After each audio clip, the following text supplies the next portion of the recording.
Rupam walked through the exit of Bagdogra airport and stepped out in the bright golden sunshine. He was again visiting city of Siliguri in immensely popular hill station of Darjeeling, north-west Bengal. Being a professional photographer there was nothing more rewarding than coming to Darjeeling, where the nature's blessings showcased the beautiful, breathtaking, and the magnificent scenic beauty set in the grand stage of the highest mountain peak. The span of majestic Himalayas, always awe-inspiring, forever the photographer's ultimate delight, greeted his eyes. There was another reason for Rupam to visit Darjeeling after almost 3 years. He distinctly remembered his last visit. He had Neelima, his girl was with him. Would he be able to find her?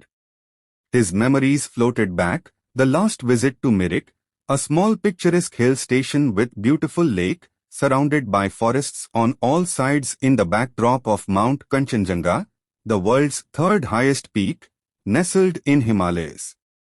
Neelima, the local girl, was initially the model for his photographic assignment. Her feminine charms and temperament had enthralled him. There was that attraction which he couldn't ignore. She had once said, "More you see the beauty of nature here, more you will forget any other beauty, including me." She had smiled, blushing. Every visit, everything they did together was a dream, a never-ending dream. However, the destiny had something else stored for them. That morning, 3 years ago, he had left his hotel room. The early sun highlighting the regal natural splendor was mesmerizing him. He was also going to meet Neelima in the eastern corner of Ghum Monastery, surrounded by thick forest and abundant greenery. A state of sublime happiness had enveloped him. He had reached monastery around 10:45 a.m., found no sign of her, reconciled himself to some waiting and sat down on the nearby bench. Hours passed by, still there was no sign of Neelima. It was 1:55 p.m. and the sun was at its zenith. Rupam had been increasingly worried as this was absolutely unlike Neelima. He then decided to visit her house some 5 miles away. On entering the house, he was in for a shock. Neelima's mother was crying and her father sobbingly had said, "Neelima has not returned since yesterday evening. We don't know what has happened." The entire family was grief-stricken. It was a fruitless effort by the police as she couldn't be traced. Next 2 weeks had turned futile for him. He left no stones unturned to search her. Perhaps she had left her home without informing her family. Even her parents grudgingly accepted that. With a heavy heart, Rupam had returned to Kolkata. He left all reminiscence of the memory behind him. There was no communication at all. Years had passed, but he couldn't forget her. His friends understood his angst, but nothing could be done. But Rupali, one of his friends, had supported him. "Please don't be so upset, life goes on," she had implored, holding his hand gently, her eyes turning moist and soft for her dearest friend. Possibly she wanted to be more than a friend. 3 years later, that day Rupam had again returned to the same place on another of his professional assignments. Rupali, also a professional photographer, had also come with him. She was to join him later near the place where he had last visited, when he could never meet Neelima. Ghum Monastery. He vividly remembered Neelima. Slowly he walked towards the spot, his professional commitment continuing, taking pictures of various beautiful scenes. On checking the photographs in his digital camera, as he walked, suddenly he noticed one of the photographs of the northern hillside with a sheer drop at the edge had a faint outline just near the fall. He squinted at the photograph thinking, perhaps my finger has come before the lens or some technical fault. But on a closer look he found that it was not so. It looked like an outline of a human, could be a woman. He scowled as didn't remember any female anywhere in his viewfinder while he was taking photographs. A sixth instinct made him bring the photograph closer to his eyes. With growing amazement, then he realized that he could recognize the woman it was, as his palpitation started increasing. The picture of Neelima. He couldn't understand. Where is Neelima?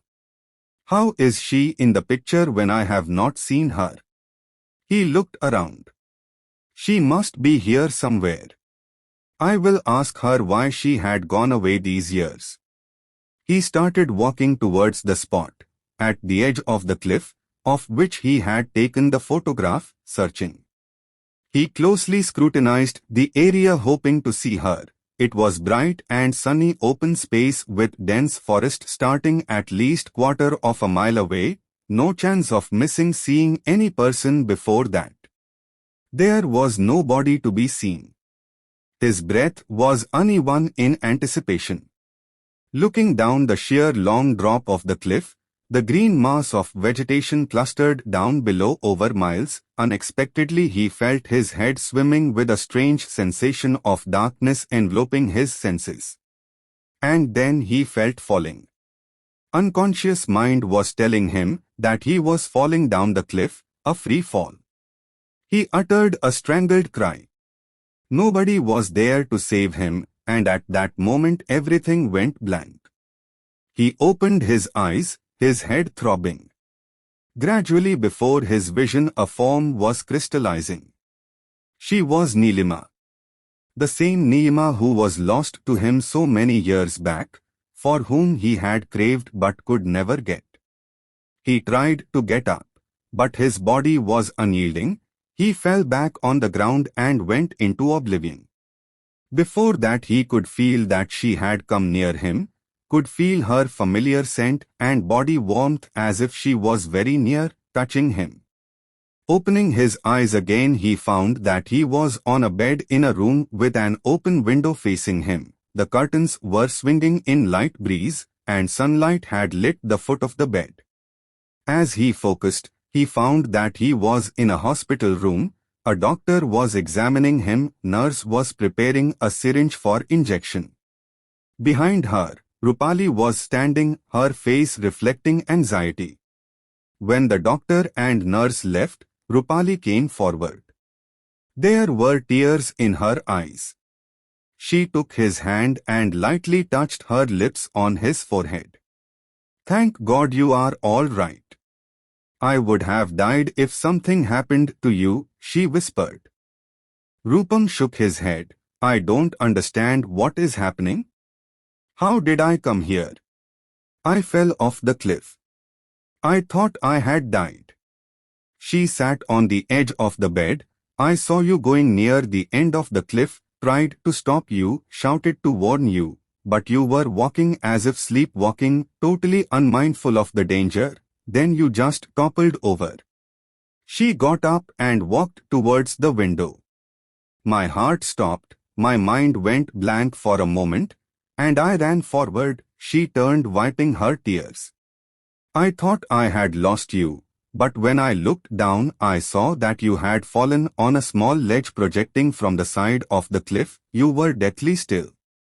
I shouted in panic. Thankfully some passers-by ran towards me, saw you and helped us. Rupam remained still. Physically he appeared unhurt, but his mind was on the incident when he had seen Neelima. He spoke in very low tone. "But I saw Neelima when I had fallen. How, and where is she? Bring her to me." He tried to get up, speak, but Rupali gently put her hand on his shoulder and restrained him. "Today, Neelima's father had come to meet you in the hotel after you had left." Remaining quiet for some moments, Rupali continued, "Neelima met with an accident 3 years ago when you wanted to meet her in these hills. Her body could be recovered from the ravines after many weeks." She took his both hands in hers. "I don't know how you could have seen her." Rupam looked at Rupali, his voice in wonderment. "She wanted to take me with her, but you brought me back." It was her love from the ethereal world against your love here and now. Your love triumphed.